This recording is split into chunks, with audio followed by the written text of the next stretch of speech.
Alors là, il va dire quelque chose, il est difficile ce proverbe, mais on voit bien. L'idée, c'est les gens pour qui tout va bien se moquent éperdument de ceux pour qui tout va mal. Mépris à la guigne, c'est la devise des chansons. Celle qu'ils destinent à ceux dont le pied glisse. Vous voyez, moi qui suis sur la pente descendante, et bien les autres ils rigolent, puis ils me regardent m'enfoncer, et ils n'en ont rien à cirer. Là-dessus, il entame son discours, donc, contre la rétribution. Elles sont en paix, les tentes des brigands. Ils sont tranquilles, ceux qui provoquent Dieu. Mais interroge donc les bestiaux, ils t'instruiront. Les oiseaux du ciel, ils t'enseigneront. Et puis il repart en arrière, parce que c'est trop osé tout ce qu'il a dit là. Au chapitre 13, alors il va faire il va demander pardon, il va dire oui, je ne connais plus maître de tout, je ne parlerai plus de rien. Bon là, il ferme son caquet un petit moment. Et puis il reprend. C'est contre Dieu que je vais me défendre. Et alors il va dire des choses presque, c'est très très, ça devient de plus en plus difficile. C'est dans ce chapitre-là que vous avez lu la phrase qui vous réduira au silence, non, qui vous réduira une bonne fois au silence, cela vous servirait de sagesse. Même moi, c'est au puissant que je veux parler, c'est-à-dire à Dieu. C'est contre Dieu que je veux me défendre. Quant à vous, plâtriers de mensonges, vous n'êtes tous que des guérisseurs de néant. C'est belle.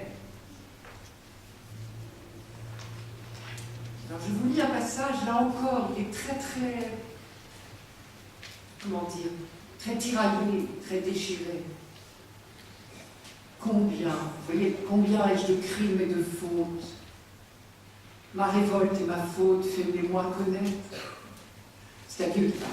Pourquoi dérobes-tu ta face et me prends-tu pour ton ennemi? Veux-tu traquer une feuille qui s'envole? Pour chasser une paille sèche? Pour que tu rédiges contre moi d'amers verdicts en m'imputant les crimes de ma jeunesse?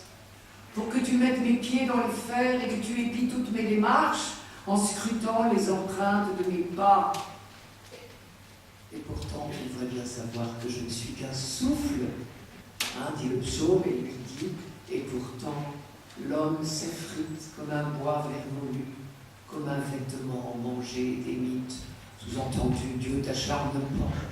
Tu sais bien, je ne suis rien.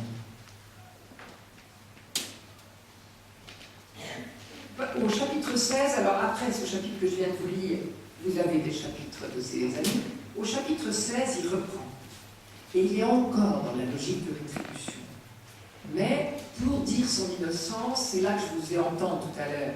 Dans ce qu'on a entendu, c'était dans les chapitres suivants, mais on a déjà ça au chapitre 16. C'est très intéressant. Comment il dit qu'il est innocent? Je vous ai dit, il a bien entendu la prédication prophétique. Je vous cite quelques phrases.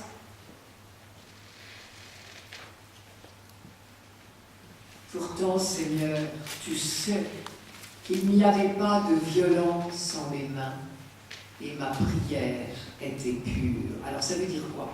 Il n'y avait pas de violence en mes mains, ça veut dire que j'ai bien entendu que ce qui t'intéresse, c'est notre attitude envers les autres.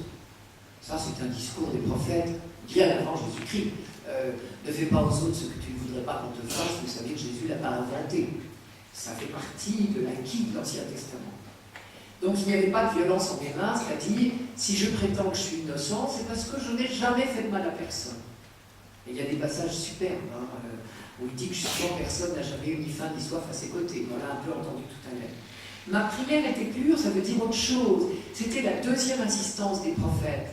Un, le service des autres, et deux, ce dont j'ai parlé ce matin, la lutte contre l'idolâtrie.